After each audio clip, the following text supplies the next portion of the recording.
স্বস্তির যাত্রায় পথে পথে উৎসবের আমেজ, শেকড়ের টানে বাড়ির পানে নগরবাসী।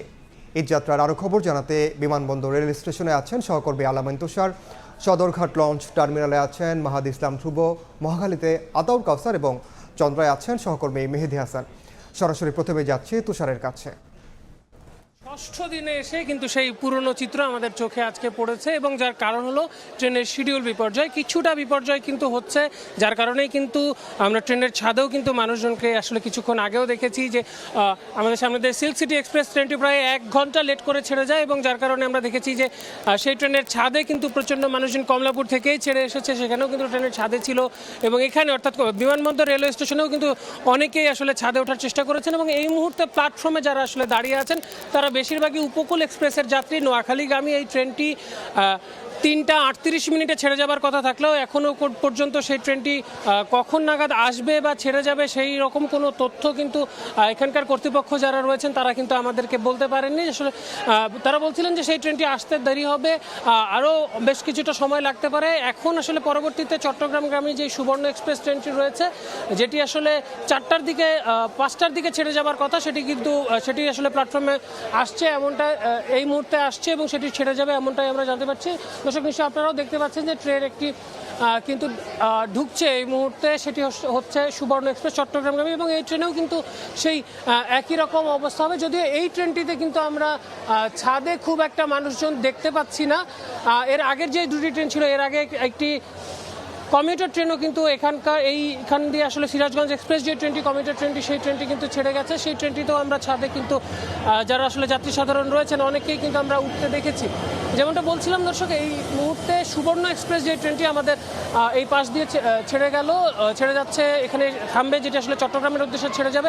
এই ট্রেনটি কিন্তু তুলনামূলক আগের যে দুটি ট্রেন ছিল সেই ট্রেনগুলোর তুলনায় ফাঁকাই মনে হচ্ছে এবং আমরা দেখছি যে আসলে এই ট্রেনটিতে যেরকম যারা আসলে যাত্রীরা রয়েছেন, যেমনটা বলছিলাম যে উপকূল এক্সপ্রেস যেই ট্রেনটি, সেই ট্রেনটির জন্য আসলে অপেক্ষমান রয়েছেন। এই চট্টগ্রামের উদ্দেশ্যে ট্রেনটি কিন্তু অনেকটাই ফাঁকা।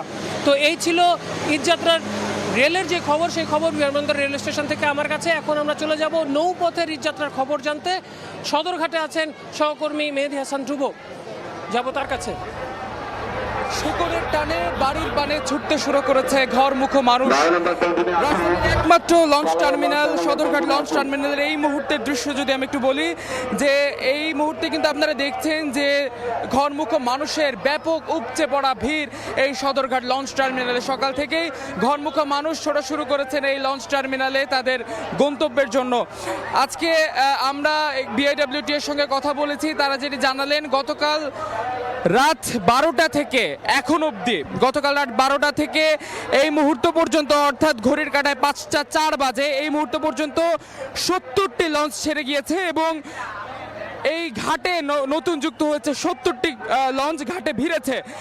তবে এই ঈদকে সামনে রেখে একটি নতুন লঞ্চ কিন্তু বরিশাল রুটে একটি নতুন লঞ্চ যুক্ত হয়েছে এই সদরঘাট লঞ্চ টার্মিনালে এবং আমরা এখানকার যারা যাত্রী রয়েছে তাদের সঙ্গে কথা বলে যেটা জানলাম যে কথাটি আসলে বলা হতো যে সদরঘাট লঞ্চ টার্মিনাল তার পুরনো জৌলুস হারিয়ে ফেলেছে এই পদ্মা সেতু হওয়ার পর থেকে, কিন্তু সেই কথাটি কিন্তু একদম ভুল প্রমাণিত হয়ে যায় এই ঈদযাত্রা ষষ্ঠ দিনের দৃশ্য দেখে।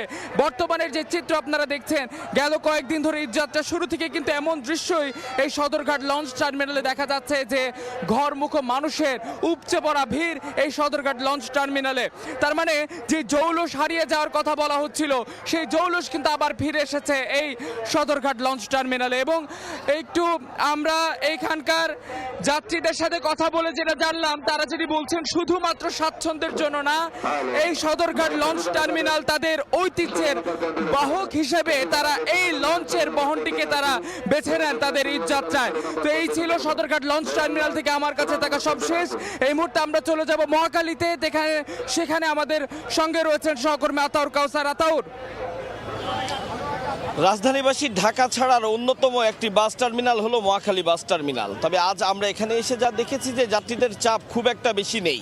আমরা এখানে খবর পেয়েছি বা বিভিন্ন মানুষের কাছ থেকে জানতে চেয়েছিলাম, তারা আমাদের জানিয়েছেন যে গতকালকেও প্রচণ্ড চাপ ছিল যাত্রীদের, আজ সকালেও কিছুটা চাপ ছিল, কিন্তু বিকেলের পর থেকে চাপ অনেকটাই কমে গেছে। এখন আমরা দেখছি যে প্রচুর যাত্রী এখনও অপেক্ষা করছেন এবং এক্ষেত্রে তারা বলছেন যে কেউ কেউ আধা ঘন্টা, 1 ঘন্টা, 2 ঘন্টা ধরে দাঁড়িয়ে থেকেও টিকিট পাচ্ছেন না। তো সেই বিষয়টি নিয়ে আসলে মিশ্র প্রতিক্রিয়া রয়েছে। আমরা কাউন্টারগুলোর কাছে জানতে চেয়েছিলাম যে দীর্ঘ সময় ধরে দাঁড়িয়ে কেন টিকিট পাচ্ছে না যাত্রীরা। সেক্ষেত্রে কাউন্টারগুলোর পক্ষ থেকে আমাদের জানানো হয়েছে যে রাস্তায় কিছুটা যানজট এবং রাস্তায় যানবাহনের ভারী চাপ থাকার কারণে যে গাড়িগুলো ঢাকা ছেড়ে বিভিন্ন গন্তব্যে গিয়েছিল সেই গাড়িগুলোর অনেকগুলো গাড়ি এখনো পর্যন্ত আর ফিরে আসেনি, যে কারণেই আসলে তারা টিকিট দিতে পারছেন না। বা এক্ষেত্রে আরেকটি জিনিস তারা বলছেন যে অগ্রিম টিকিট দেওয়া যে যাত্রীগুলো রয়েছে সেই যাত্রীগুলোকে তারা অগ্রাধিকার ভিত্তিতে বাসে তুলছেন, আর এখন যারা নতুন করে টিকিট কাটতে আসছেন তাদেরকে তারা অপেক্ষা করাচ্ছেন যে পরবর্তী বাস আসলে সেক্ষেত্রে তারা তাদেরকে টিকিট দিবেন। তো এই যে একটি বাসের কাউন্টারের সামনে আমরা আছি, ইউনাইটেড ট্রান্সপোর্ট, এখানে প্রায় 2-3 ঘন্টা ধরে মানুষজন লাইনে দাঁড়িয়ে আছে, টিকিট পাচ্ছে না এমন অভিযোগ তারা আমাদের করেছেন। তো সেক্ষেত্রে যাত্রীরা, এটি তো ছিল কাউন্টারের বক্তব্য যে তারা বলছেন বাস আসছে না, সে কারণে তারা টিকিট দিতে পারছেন না।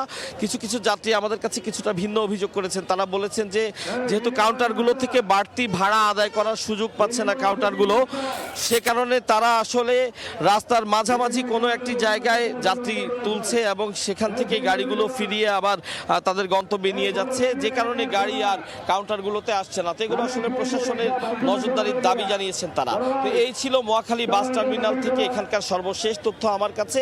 যেহেতু রাস্তায় যানবাহনের চাপের কথা বলা হচ্ছে, আমাদের আরেক সহকর্মী রয়েছে চন্দ্রায়, মেহেদি হাসান, আমরা সেখানে যেতে চাই তার কাছে সেখানকার খবর জানতে।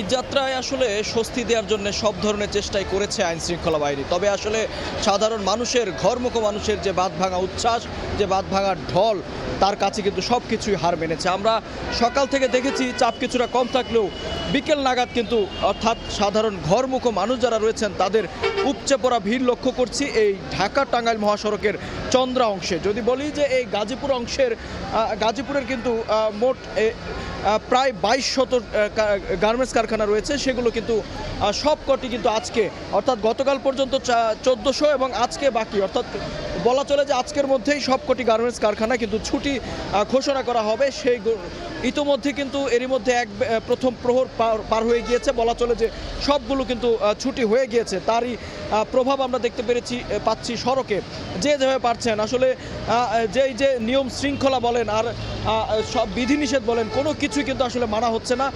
সাধারণ মানুষের যেই উচ্ছ্বাস, সাধারণ মানুষ যে বাড়ি ফেরার যে আনন্দ তাদের মধ্যে, সব কিছুই কিন্তু নিয়মকানুন সেগুলোর মধ্যে কিন্তু ভাটা পড়েছে। একটু জানিয়ে রাখি যে সড়কের ডিভাইডার ছিল, সেই ডিভাইডারের মধ্যে কিন্তু কাঁটাতারের বেড়া দিয়ে কিন্তু তাদেরকে আটকানোর চেষ্টা করা হয়েছে। আমরা দেখেছি সেই লোহা ভেঙে, কাঁটাতার ভেঙে কিন্তু মানুষজন সড়কের ডিভাইডার ভেঙে তারপর মূল সড়কে চলে এসেছে। এবং এই মুহূর্তে গাজীপুরের চন্দ্রায় আসলে যানজট বলা চলে না, তবে বেশ কিছু ভোগান্তি আমরা দেখতে পাচ্ছি। বিশেষ করে বাড়তি ভাড়ার অভিযোগ করেছে যাত্রীরা। এবং এর বাইরেও একটু জানিয়ে রাখি যে এর পাশাপাশি আসলে আইন শৃঙ্খলা বাহিনীর যে নজরদারি, তারা চেষ্টা করে যাচ্ছেন, কতদূর আসলে সম্ভব হয় সেটা এখন পর্যন্ত বোঝা যাচ্ছে না। কেননা সাধারণ মানুষের যে উচ্ছ্বাস, সাধারণ মানুষের যে ভিড়, সেটা কতক্ষণ আসলে আটকানো যাবে সেটা এখনও কিন্তু বলা যাচ্ছে না। তো এই ছিল আসলে গাজীপুরের চন্দ্রার আমার কাছে থাকা ঈদযাত্রার সবশেষ তথ্য। রাজধানী ও রাজধানীর বাইরে থেকে ঈদযাত্রার খবর জানাচ্ছিলেন সহকর্মীরা।